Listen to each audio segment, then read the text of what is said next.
Hello. In this video, we will be reviewing the execute line indicator on the MetaTrader 4 and MetaTrader 5 platforms.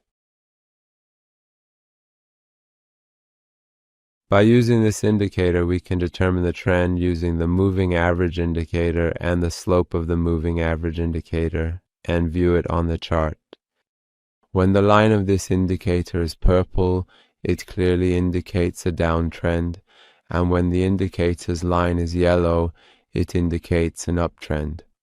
We can also enter a position as soon as the color of the line. Learn and enter the world of binary option with us. Binary option indicators, powerful strategies, learn, trade, win. Level up your trading. Starts to change.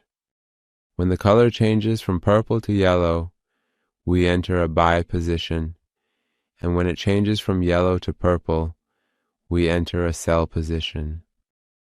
Let's go over the settings of this indicator together. The first option in the settings is the moving average period, which is used in the calculations of this indicator. The next option is the moving average calculation method, which we can choose from among these options.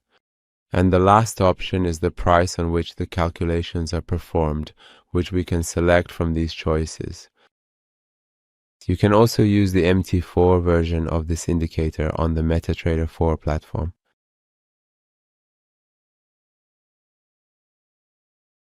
Finally, if you have any comments, criticisms, or suggestions, you can share them with us through the comments section to help improve the indicators.